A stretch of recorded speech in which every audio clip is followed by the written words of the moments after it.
कि ये अति हो गई है। अत्याचारों का ये भयंकर दृश्य है और ये रुकना चाहिए। अपनी रक्षा के लिए आवाज उठाना ये पाप नहीं होता, क्योंकि अन्याय करने वाला जितना दोषी होता है, उससे बड़ा दोषी अन्याय सहन करने वाला होता है। भय काहू को देत नहीं, नहीं भय मानत आन, कहो नानक सुन रे मना, ज्ञानी ताहि बखान। ना तो हम किसी को भयभीत करते हैं, लेकिन ना हमें भयभीत होना चाहिए। ये दुख भरी कहानियां वहां से अब नहीं आएंगी, शांति हो जाएगी। और जो वहां महात्मा को जो अरेस्ट किया गया है, उनको भी मुक्त किया जाएगा। ऐसा विश्व के अंदर कौन सी सज्जन शक्ति है जो कि द्रवित ना हो, पीड़ित ना हो, दुखी ना हो।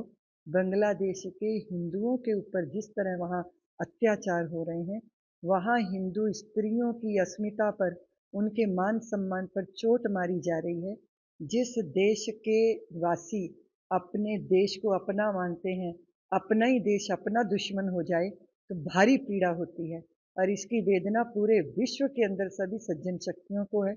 मैं सोचती हूँ कि देश की सरकार ने निश्चित रूप से पहले भी पहल की होगी, लेकिन अभी प्रत्यक्ष रूप में जिस तरह की पहल की है कि हमारे संबंध तभी तक ठीक बने रह सकते हैं जब हमारी भावनाओं का सम्मान होगा, जब हमारी मूल जो धर्म की धारणा है उस पर चोट नहीं होगी। आप छोड़ दीजिए धर्म, मजहब, संप्रदाय, इनको आप अलग करिए। मनुष्यता भी तो कोई चीज होती है, इंसानियत भी तो कोई चीज है। अगर हमने मनुष्य को मनुष्य के रूप में ही देखा और मनुष्य होकर उसके साथ व्यवहार किया, तो ये जो हैवानियत है, ये जो शैतानीपना है, ये कभी मनुष्य के हृदय में प्रकट नहीं हो सकता। इसीलिए दर्दनाक तस्वीरें हैं, वो देखकर हृदय बहुत भयंकर पीड़ा से भरा है।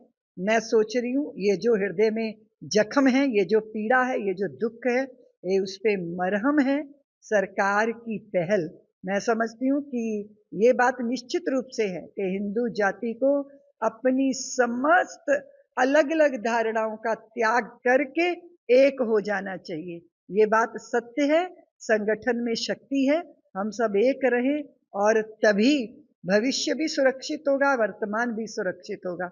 और मैं चाहे किसी भी धर्म की सज्जन शक्तियां हैं, उनका आह्वान करती हूँ कि बांग्लादेश के इस हो रहे हिंदू समाज के ऊपर अत्याचारों के विरुद्ध आवाज उठाए। हम मनुष्य के नाते, पूरा विश्व धरती हमारी माँ है और हम इसकी संतानें हैं। इस तरह हम सहोदर हैं, हम भाई हैं। इसलिए सारे विश्व के अंदर जहां भी ये दृश्य देखे जा रहे हैं, जहां भी इस पीड़ा को अनुभव किया जा रहा है, हमारे देश में भी बहुत सारे लोगों ने प्रदर्शन किए हैं, इसीलिए कि ये अति हो गई है। अत्याचारों का ये भयंकर दृश्य है और ये रुकना चाहिए। मैं सरकार को धन्यवाद देती हूँ। निश्चित रूप से बांग्लादेश का अस्तित्व बना, उसके पीछे अगर देखा जाए, उस दृष्टि से देखा जाए, भारत की सौमनस्यता, भारत का भाईचारा, भारत का प्रेम बांग्लादेश पर हमेशा रहा है और मैं आशा करती हूँ वो सदैव बना रहे। ये बात निश्चित है।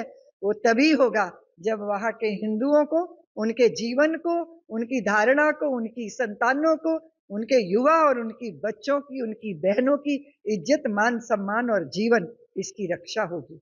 हम इस पहल के लिए सरकार को बहुत बहुत धन्यवाद देते हैं। आशा करते हैं कि ये दुख भरी कहानियां वहां से अब नहीं आएंगी, शांति हो जाएगी। और जो वहां महात्मा को जो अरेस्ट किया गया है, उनको भी मुक्त किया जाएगा, क्योंकि अपनी रक्षा के लिए आवाज उठाना ये पाप नहीं होता, क्योंकि अन्याय करने वाला जितना दोषी होता है, उससे बड़ा दोषी अन्याय सहन करने वाला होता है। आप जानते हैं पंजाब की धरती पे गुरुओं ने कहा था, भय काहू को देत नहीं, नहीं भय मानत आन, कहो नानक सुन रे मना, ज्ञानी ताहि बखान।